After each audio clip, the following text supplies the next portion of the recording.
ប្រិមត្តទាំងអស់គ្នាបានវិលមកជួបគ្នាជាបន្តទៀតហើយបាទជាមួយនឹងអត្ថបទសារព័ត៌មានថ្មីប្រចាំថ្ងៃពី Channel Total HD ប៉ះពាល់ប្រជាពលរដ្ឋជាង46,000 នាក់និងបាត់បង់អាយុជីវិតមានចំនួនកើនឡើងបាទប្រិមត្តទាំងអស់គ្នាដែលអញ្ជើញមកថ្មីមិនទាន់បានចុចពាក្យថាជាវ Subscribe Like និង Share បាទកុំភ្លេចជួយចុចពាក្យថាជាវ Subscribe Like និង Share ដើម្បីទទួលបាននៅអត្ថបទសារព័ត៌មានថ្មីប្រចាំថ្ងៃពី Channel Total HD ផងដែរបាទជាបន្តគឺខ្ញុំបាទសូមអាននៅរបាយការណ៍ពីគណៈកម្មការជាតិគ្រប់គ្រងគ្រោះមហន្តរាយក៏ដូចជាការបូកសរុបលទ្ធផលសរុបទាក់ទងនឹងការខូចខាតក៏ដូចជាការប៉ះពាល់ប្រជាពលរដ្ឋអំពីបញ្ហាគ្រោះទឹកជំនន់នៅក្នុងឆ្នាំ2020នេះបាទចែកជូនទៅដល់ប្រិយមិត្តទាំងអស់គ្នាបាទចំនួនទឹកភ្លៀងបានធ្វើឲ្យប៉ះពាល់ប្រជាពលរដ្ឋជាង 460,000 នាក់ជំលះទៅកាន់ទីទួលសុវត្ថិភាពបានជាង 46,000 នាក់ផ្ទះសម្បែងជាង 10,000 ខ្នងត្រូវបានខូចខាតដំណាំស្រូវជាង 230,000 ហិកតា ដំណាំរួមផ្សំជាង 80,000 ហិកតា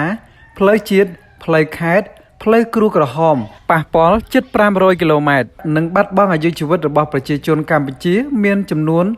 39នាក់អ្នកនាំពាក្យរបស់គណៈកម្មការជាតិគ្រប់គ្រងគ្រោះមហន្តរាយបានប្រាប់នាយកព័ត៌មានកាលពីថ្ងៃទី22ខែតុលាឆ្នាំ2020នេះថាទិន្នន័យផលប៉ះពាល់ការខូចខាតទាំងនេះដោយគិតចាប់ពីថ្ងៃទី1ខែកញ្ញារហូតដល់ថ្ងៃទី21ខែតុលាឆ្នាំ2020ដោយមានការប៉ះពាល់19ខេត្តក្រុងរាជធានីរួមមានខេត្តពោធិ៍សាត់ប៉ៃលិនបន្ទាយមានជ័យភ្នំពេញ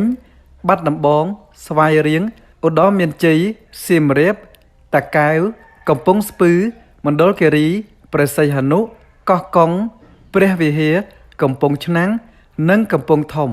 ប្រិមត្តទាំងអស់គ្នាបាទទាំងនេះគឺជាព័ត៌មានក៏ដូចជារបាយការណ៍សង្ខេបចេញពីគណៈកម្មការជាតិគ្រប់គ្រងគ្រោះមហន្តរាយបាទតកតនឹងបញ្ហាគ្រោះទឹកជំនន់ទឹកភ្លៀងបាទដែលគិតចាប់ពីថ្ងៃទី1ខែកញ្ញារហូតដល់ថ្ងៃទី21ខែតុលាឆ្នាំ2020បាទអញ្ចឹងគឺមានការខូចខាតក៏ដូចជាការប៉ះពាល់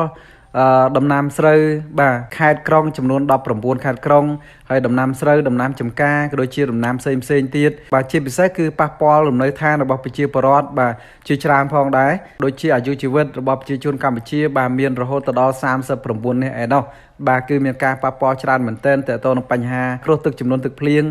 នៅក្នុងឆ្នាំ2020នេះបាទហើយអរគុណប្រិយមិត្តទាំងអស់គ្នាបាទកុំភ្លេចជួយចុចវាថា Subscribe Like និង Share ដើម្បីទទួលបាននៅអត្ថបទសារព័ត៌មានថ្មីជាបន្តទៀតបាទសូមអរគុណសូមជម្រាបលាបាទ